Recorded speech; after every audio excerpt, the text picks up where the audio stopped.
Welcome back to Words of Paradise. I'm your host, Leon Idle, and you guys remember when the Joker movie came out a few years ago and everyone went crazy in the streets and gun violence erupted and there were just mass anarchist incels attacking cities all over the US? You remember that? Nah, me neither, because it didn't happen. But of course, the movie did break the bank at the box office and become a cultural sensation and a smash hit. Isn't that right, Hondo? We all know the homeboy here apparently loved the Joker movie.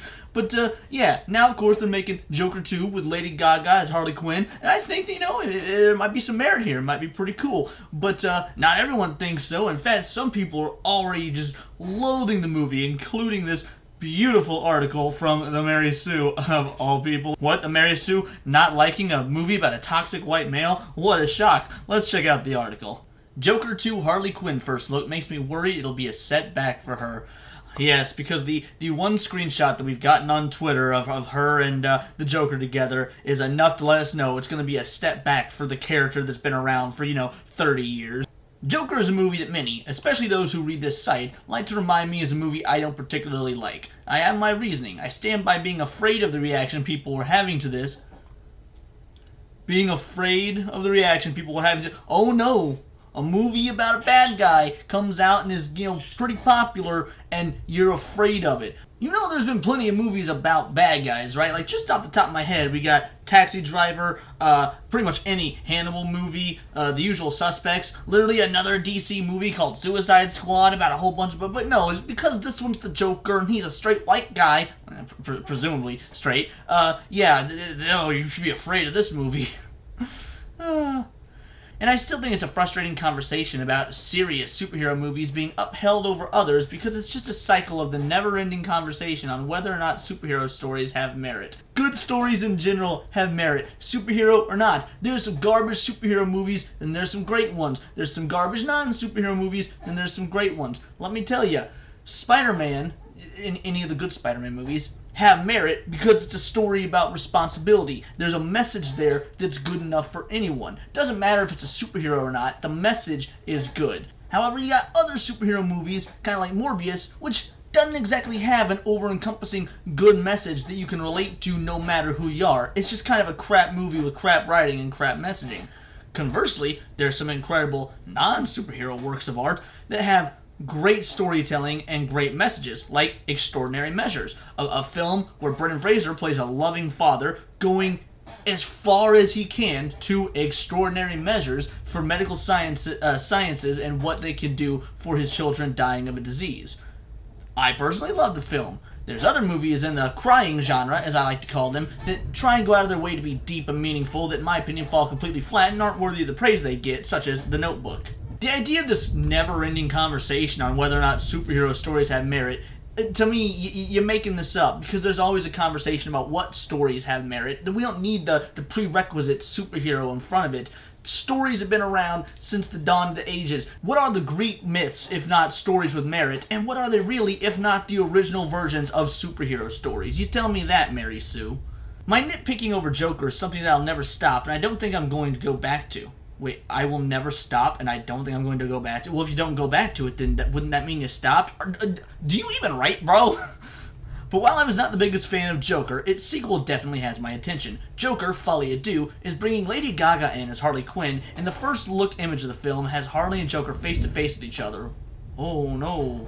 Shared on Lady Gaga's Instagram, the image has them looking at each other in a way that shows me the two are most likely giving us a love story take on Harley and the Joker. As they should. The first movie was a Joker origin movie. If you're gonna make a sequel, Joker 2, and have Harley Quinn, they should probably start at the beginning of their relationship, which would be the romance, if you want to call it that. Like, that's literally the point. I thought that's what we all assumed going into this, that you're acting like this is, bafflingly new information.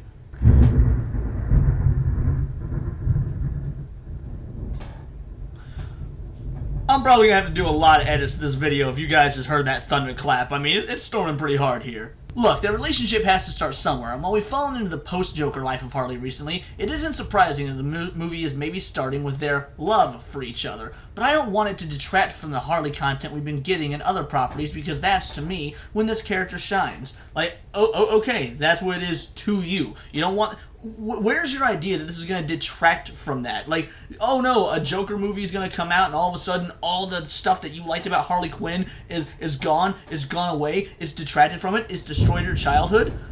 I mean, I could accept that if I could say the same about Ghostbusters and how Ghostbusters 2016 detracted from the greatness that was the original Ghostbusters. I somehow doubt you're going to accept that as an answer, though. You would say something along the lines of, Ghostbusters 2016 doesn't take away the past, it just adds more to the Ghostbusters mythos. It adds more for more people and more fans. And if that's what you would say about me hating Ghostbusters 2016, or anything that, us straight white men claim ruin our childhoods, then if you're going to tell us, oh, we're adding, not taking away, I'll say the same to you here. No one's taken away from the onslaught of modern Harley stuff that's post-Joker, so this really isn't a big deal. I also absolutely disagree that, this is where the character shines. I think Harley Quinn as a character has not shined for some time now. It has nothing to do with post-Joker, pre-Joker. It's because modern Western comics don't shine, so Harley Quinn is just a part of that. I think there was a post-Joker era where she did shine. I also think there's a era during her time for the Joker where she shined, because she's always been her own character. And yeah, she shines in certain stories and doesn't in others. It's not she's inherently better in one version or the other. It depends on the context and the writing of whichever story is in question at the moment. I like my Harley post-Joker. Well, I didn't see that coming from a website called The Mary Sue at all. One of the things about Harley and the Joker is that I find them more interesting as characters on their own. In fact, I love them broken up. What a surprise! There's nothing particularly charming or loving about their relationship. Yeah, that's kind of the point. And in every single case we've seen, it's been incredibly Yo, that's the point. You're stating such obviousness. That would be like popping on Star Wars for someone that has never seen a Star Wars movie, and they get to the Death Star, and then the person complains like, well, it's just like, I see a Death Star, and it's clearly a bad thing, like they need to destroy it. Yeah, no kidding. That's the point of the movie. The Death Star is a big bad death ball in the sky that's blowing up planets. Are you upset that that's the bad thing that needs to be blown up? Like, no, that's the point of the Death Star in the film, is the bad guy needs beaten. Yeah, the point of their relationship is that it's incredibly toxic and trapping and uncomfortable. I don't know. There's never been an instance where it's been, at least in my opinion, or to my knowledge, where it's supposed to have been a genuine, good, healthy relationship. They're supposed to be the baddest of the bad when it comes to villains. So no kidding the relationship is going to be toxic. Given how the first movie attempted to tackle the Joker through the mental health angle, I wouldn't be surprised if the team behind Joker Folie à Deux focused on that toxicity. Okay, so you wouldn't be surprised if it does it. I'm confused. I would think that you would want them to focus on the toxicity that comes from the Joker and the negative aspects of it. It seems like them making, this type of character out to be a bad guy and not be idolized would be the sort of thing that you would want. Are you having fun, Bird Brain?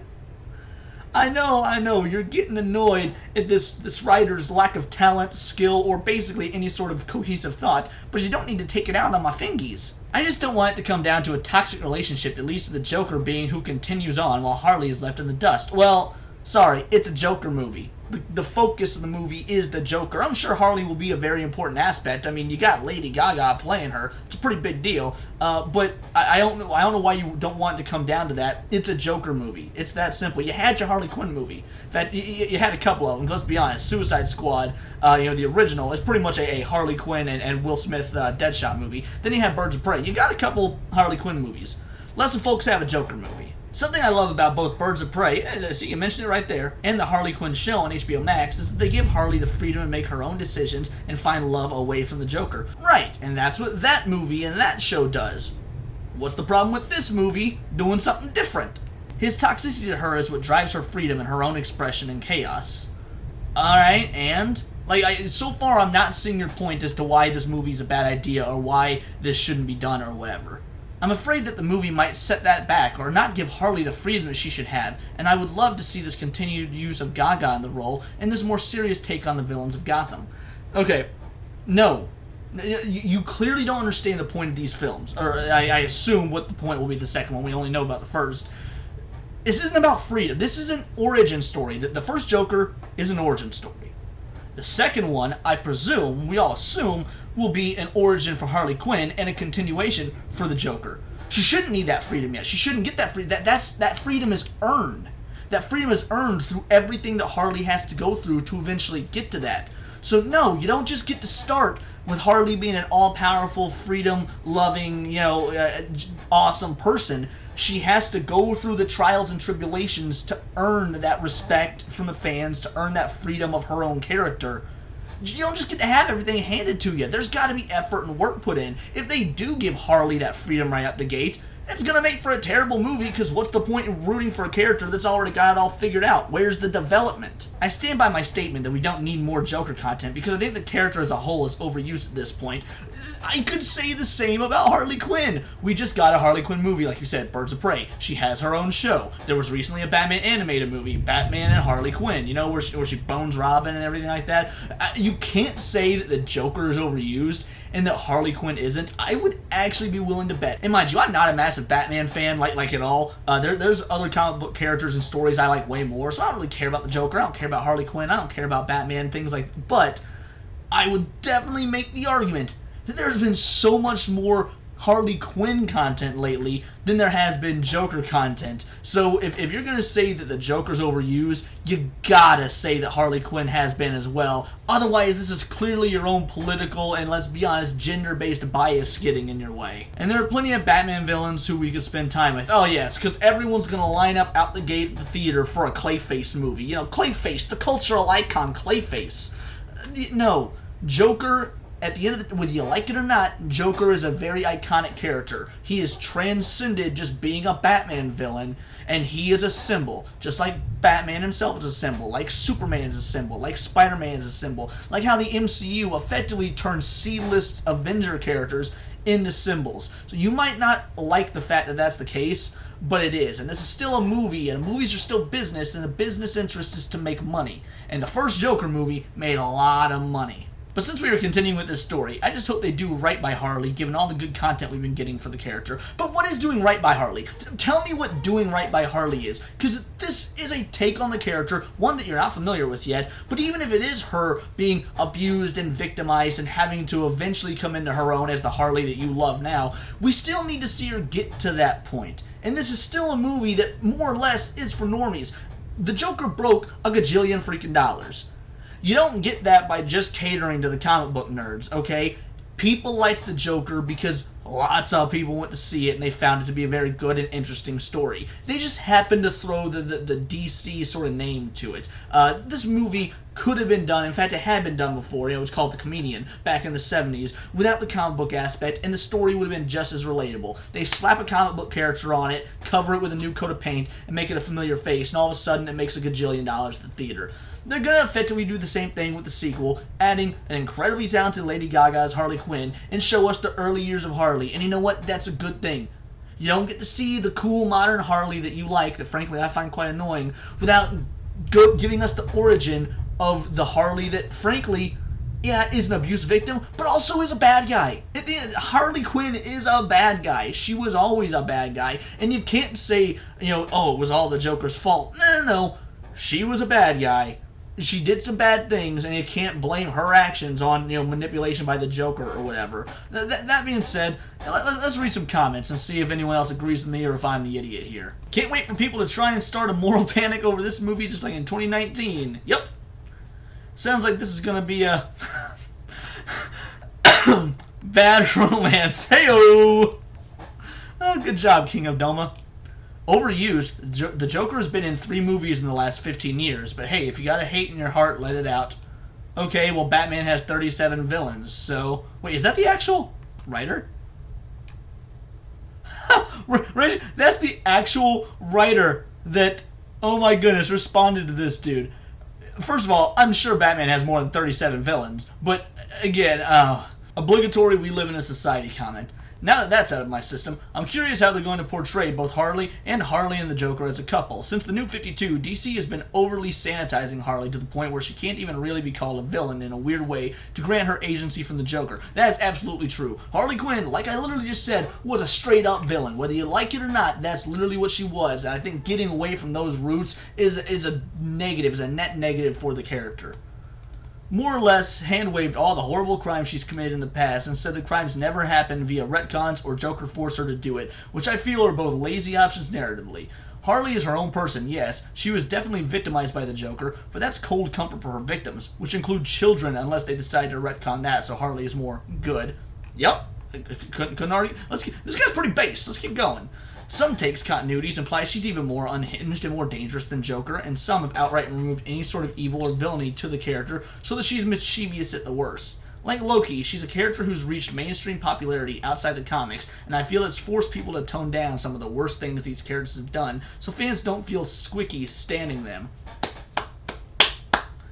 Which is another weird aspect of fandom and pop culture to get into another time. I think the first movie was absolutely blown out of proportion by both fans and critics of the film who were convinced this was the second coming of cinema or the match that would set off a Joker-inspired mob. Maybe the second one will have something cool to offer, though. Best comment. This person wins the internet. Man of tomorrow, you win the internet. What they've done to Harley has been driving me insane. She can be an abuse victim and evil, but they seem super allergic to accepting the narrative that someone can be horrible and also be a victim.